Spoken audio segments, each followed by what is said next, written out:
Então, pessoal, hoje a gente está aqui reunido para a gente conversar rapidamente sobre o informe espanhol. Esse informe ele é de 2 de abril e ele tem o título de Informe do Ministério da Saúde sobre os aspectos éticos em situações de pandemia. Foi um informe coordenado pelo professor Carlos Maria Romeu Casabona. Eu vou te passar a palavra, Bruno, para você fazer um resumo, um apanhado geral desse informe para nós. Tá. O Ministério da Saúde da Espanha fez um grupo de trabalho, montou um grupo de trabalho interdisciplinar para analisar quais seriam as principais medidas éticas que deve-se tomar em relação à pandemia, porque é claro que a pandemia coloca à prova os sistemas de saúde e acarreta uma série de problemas éticos, principalmente em razão da limitação de recursos, né?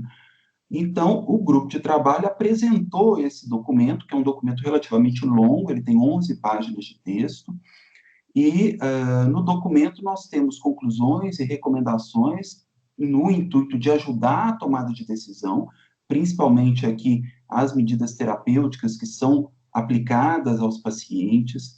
Há uma recomendação muito importante da não discriminação, e, inclusive, isso fica claro ali nos critérios gerais que se elenca para a priorização de determinados pacientes. Ou seja, como se estabelecer a ordem de pacientes caso falte recursos.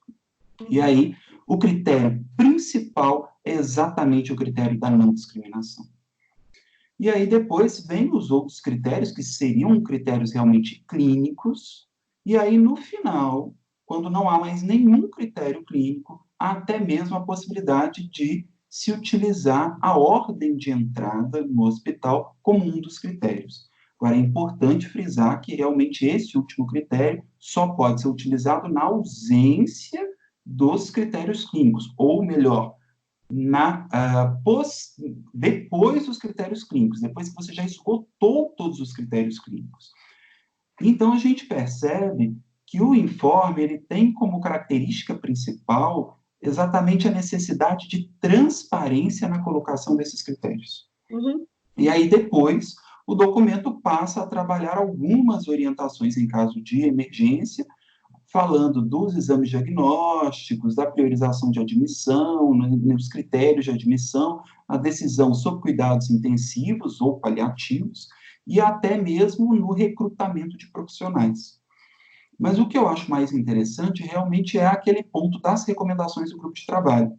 E aí, Yara, como nós tratamos aqui das diretrizes que são colocadas no Brasil para essa priorização de pacientes, eu queria que você fizesse para a gente uma comparação entre o informe e a situação brasileira.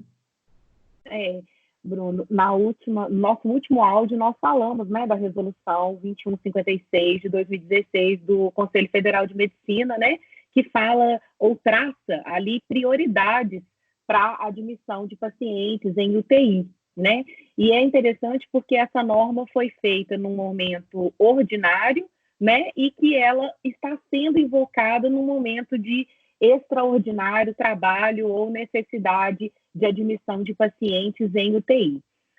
A norma espanhola, como você muito bem disse, traz essa ideia de critérios objetivos, amplos, né?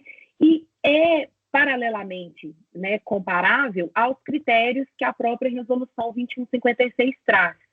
No artigo 6º, a resolução do CFM traz 5 critérios de prioridade, sendo que o primeiro e o segundo, bem voltados à UTI, com a necessidade de suporte à vida e, por isso, justificando, né, a utilização da UTI, um critério segundo, terceiro e quarto ali se misturando na possibilidade de ser semi-intensivo, ou seja, de necessidade de suporte à vida, mas que poderiam ser substituídos por outras, né, questões de tratamento médico, e, por fim, numa prioridade 5, que poderia ser muito bem trabalhada com cuidados paliativos, né? De toda forma, a nossa resolução do CFM, a resolução brasileira 2156, ela trata também no artigo 9º da não discriminação. Então, nos parece que são duas normas que trabalham os mesmos princípios éticos, né, para escolhas diante de conflitos ou de falta de vagas em UTI diante da pandemia. Certo. Fotinha, o que você acha aí da questão, principalmente da fragilidade, da vulnerabilidade, né? Porque quando a gente fala de paciente vulnerável, eu acho que uma das primeiras questões que a gente pode suscitar são aqueles dilemas éticos que surgem dessas decisões. Ou seja, será que realmente eu devo optar por proteger o vulnerável ou eu devo optar por proteger aquele que me dá um resultado mais útil, do ponto de vista mesmo financeiro, de tempo, por exemplo? Será que eu não devo optar por um paciente que vai ficar menos tempo na UTI? Essa ideia de critérios de vulnerabilidades nos remete principalmente a essa ideia de não discriminação. Então, o primeiro aspecto, nós temos que louvar todas essas resoluções, a nossa resolução, a nossa Constituição, né, e essas normativas internacionais que falam, pelo menos teoricamente, e que deveria isso ser realmente garantido e implementado, de não discriminação. O vulnerável, com maior ainda necessidade, ele deve ser garantida a vida dele e a saúde a ele. Né? Nós já discutimos quantas vezes sobre os maiores de 70, os maiores de 80, o absurdo que é selecionar vagas de UTIs para esses maiores. Pessoas com deficiência, enfim, quando a gente fala em criança com prioridade absoluta, como está na nossa Constituição Federal, e as demais prioridades, né, elencadas nos nossos documentos todos. Esses critérios que, se nós deixarmos de proteger o vulnerável, nós vamos cair num critério eugênico. E isso não pode acontecer. Nós não podemos esquecer o nosso passado, exatamente para não repetir problemas do passado no nosso presente e no nosso futuro.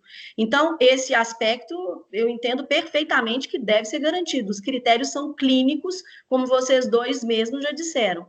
Agora, um aspecto, quando você faz essa pergunta, Bruno, me lembra desses benefícios sociais indiretos. Né? Quer dizer, olha, eu protejo quem? Então, afora os exames clínicos e essa possibilidade de ingresso por questões clínicas que são objetivas e que nós temos, nós poderíamos descambar para outras questões éticas, como o Michael Sandel muito bem fala, o que é justiça, no livro dele, que vale a pena todo mundo ler, né? Em que ele diz o seguinte, olha, quem eu salvo? Uma mãe de uma criança com deficiência ou um empresário que dá emprego para todo mundo ou para muitas pessoas? Quem eu salvo? Um médico intensivista, em que nós precisamos dele hoje pela escassez de médicos, ou, na verdade, eu salvo o gari, que também faz um serviço de rua muito importante? E aquele que trabalha nas funerárias? Quem eu salvo? Se o critério for um critério voltado para a utilidade, nós vamos descambar, né, para os preconceitos. Quer dizer, benefícios voltados para situações sociais é uma porta escancarada para preconceitos. Nós não podemos aceitar isso de forma alguma. E eu entendo que, daquilo que vocês já falaram, nós temos normas éticas, nós temos normas jurídicas para garantir esses critérios. O que eu entendo é que o médico precisa ser treinado para isso. Sim. Talvez essa seja um dos pontos mais importantes, né? Ou seja, a gente falar agora que nesse informe, né, do Ministério da Saúde, nós temos exatamente essa ideia de que as decisões, elas devem, tanto quanto possível, ser compartilhadas, ser tomadas por comissões, ser tomadas por mais de um médico, porque são decisões muito difíceis. E em determinadas situações, nós estaremos realmente diante daquela escolha trágica. Ou seja, qualquer escolha ali será uma escolha difícil, será uma escolha tormentosa para um dos lados, né? E isso, há o reconhecimento nesse informe. Por isso que eu acho que o informe traz muito bem uma noção de critérios objetivos, transparentes, mas ele traz também uma explicação muito humana. E essa, na minha opinião, é que é a grande diferença dele para os demais instrumentos normativos que a gente tem visto no cenário internacional e mesmo no cenário interno. Porque há uma justificação muito melhor de cada uma das coisas, há uma explicação de que a transparência ela é realmente positiva e necessária nesse momento, né? E nos leva, inclusive, a pensar na nossa própria fragilidade e de como nós gostaríamos que fosse resolvido se nós estivéssemos naquela situação, né? E, então, esses critérios são colocados de uma maneira mais democrática, realmente, visando aqui a não discriminação. É bem próprio, né? Esse documento é bem próprio do professor Casabona. Nós três que o conhecemos, eu que o conheço tão bem, é bem próprio dele que redigiu esse documento, né? Sim, muito bacana. Ótimo. É isso Pronto? Aí. Por hoje é só? Por hoje é só. Tchau, tchau. Tchau.